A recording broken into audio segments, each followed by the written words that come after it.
তো ঝাঁটা তৈরি করা, এই যে সরিষা ও শুকনো কাজু বাদাম, আমন্ড বাদাম, তো আমি এতে তো আসসালামু আলাইকুম, আমি জেমি বগুড়া থেকে বলছি। আশা করি সবাই অনেক ভালো আছেন। তো আজকে আমি দেখাবো আমার যে 2 জোড়া বাজিগার পাখি আছে তাদের খাবার আমি কিভাবে তৈরি করি।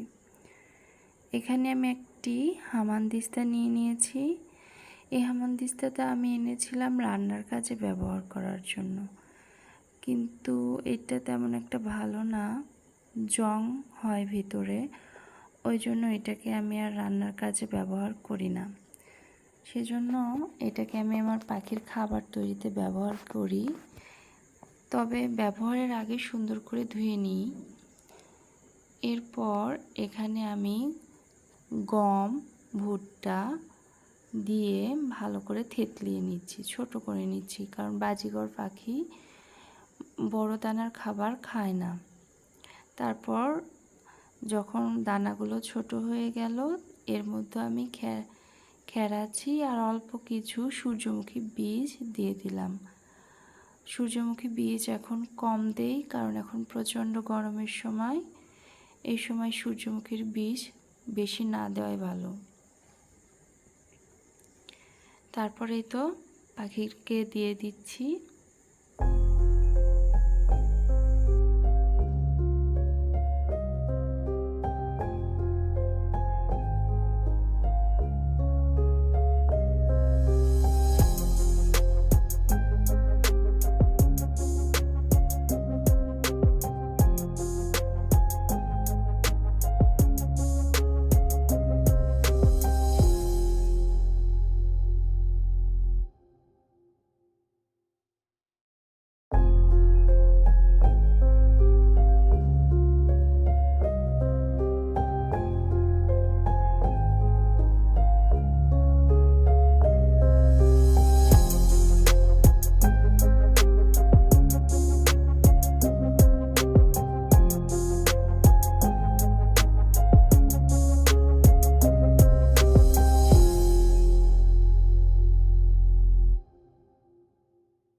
তো আমার ঝাড়ু দেওয়ার ঝাঁটা ছোট হয়ে গেছে, ওইটা দিয়ে আর ঝাড়ু দেওয়া যায় না। এই জন্য এই যে এখানে ঝাড়ু দেওয়ার জন্য ঝাঁটা তৈরি করে নিচ্ছি।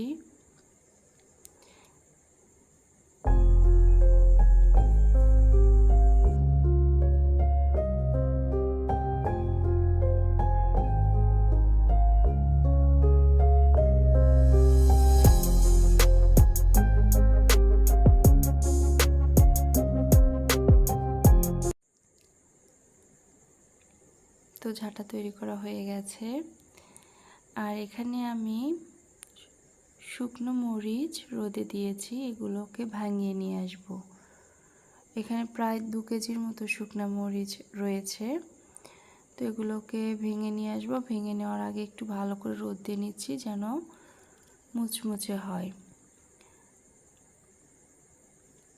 আর সাথে আমি আরও বেশ কিছু খাবার দাবার রোদে দিয়েছি, সর্ষেও রোদে দিয়েছি। সর্ষেকে ভাঙিয়ে নিয়ে আসতে হবে, তেল প্রায় শেষের দিকে। আর এই যে যেগুলো বোটা সহ মরিচ রয়েছে, এগুলোকে আমি রেখে দিব ভর্তা খাওয়ার জন্য। ভালো করে পলিথিন ব্যাগে করে মুড়িয়ে রেখে দিব, ভর্তা যখন খাবো তার আগে মরিচ ভেজে নেব। এই জন্য এগুলোকে আলাদা করে রেখেছি। আর এই যে সরিষাও শুকাতে দিয়েছি, মরিচ আর সরিষা একসাথে পাঠাবো।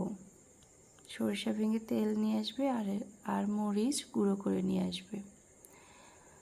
তো এই তো এগুলোকে আমি ভালো করে উল্টিয়ে পাল্টিয়ে দিচ্ছি।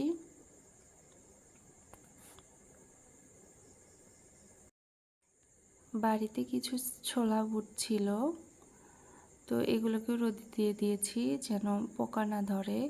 আর এগুলো হচ্ছে আলু পাঁপড়, আমি বাড়িতেই তৈরি করেছিলাম আমার মেয়ের জন্য, তো সেগুলোকেও একটু রোদে দিয়ে দিলাম। আর এই যে কাজু বাদাম, আমন্ড বাদাম। তো আমি দেখলাম কাজু বাদাম কয়েকটাতে না ফুটো হয়ে গেছে, মনে হয় এগুলোকেও পোকায় ধরেছে, এজন্য এগুলোকেও রোদে দিয়ে দিয়েছি। আর অল্প কিছু সাদা এলাচ, কালো এলাচ, এগুলোকেও রোদে দিয়েছি। দিয়ে এখন আমি রান্না করতে চলে এসেছি। শুক্রবারের দিন ছিল, বাসায় তেমন কোনো বাজার ছিল না, কারণ আমাদের হাটবার হচ্ছে শনিবার। তো ফুলকপি ছিল, ওইটা দিয়ে মাছ দিয়ে ঝোল করে নিলাম, নিয়ে রেখে দিয়েছি। আর এদিকে আমার সরিষার তেলও চলে এসেছে। এই তো আমরা একটু বাইরে যাব আজকে, এই জন্য তাড়াহুড়ো। খাওয়া দাওয়া শেষ করে তেমন আর একটু বসা হয়নি, বেরিয়ে পড়েছি। তো আমাদের বগুড়া শহরে মেলা হচ্ছিল, তাঁত বস্ত্র শিল্প মেলা। তো উদ্দেশ্য সেখানেই যাওয়ার।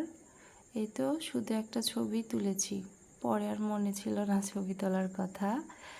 এই তো আমার মেয়েটা না ভেতরে গিয়ে এত খুশি, সে এখন এত সুন্দর সুন্দর খেলনা দেখে মহা খুশি হয়ে গিয়েছে। তো এই তো তার বাবা তাকে নিয়ে গিয়েছে খেলনায় তুলে দেওয়ার জন্য। আর আমি বাবা মেয়েকে রেখে চলে গিয়েছি মেলা ঘুরে দেখতে।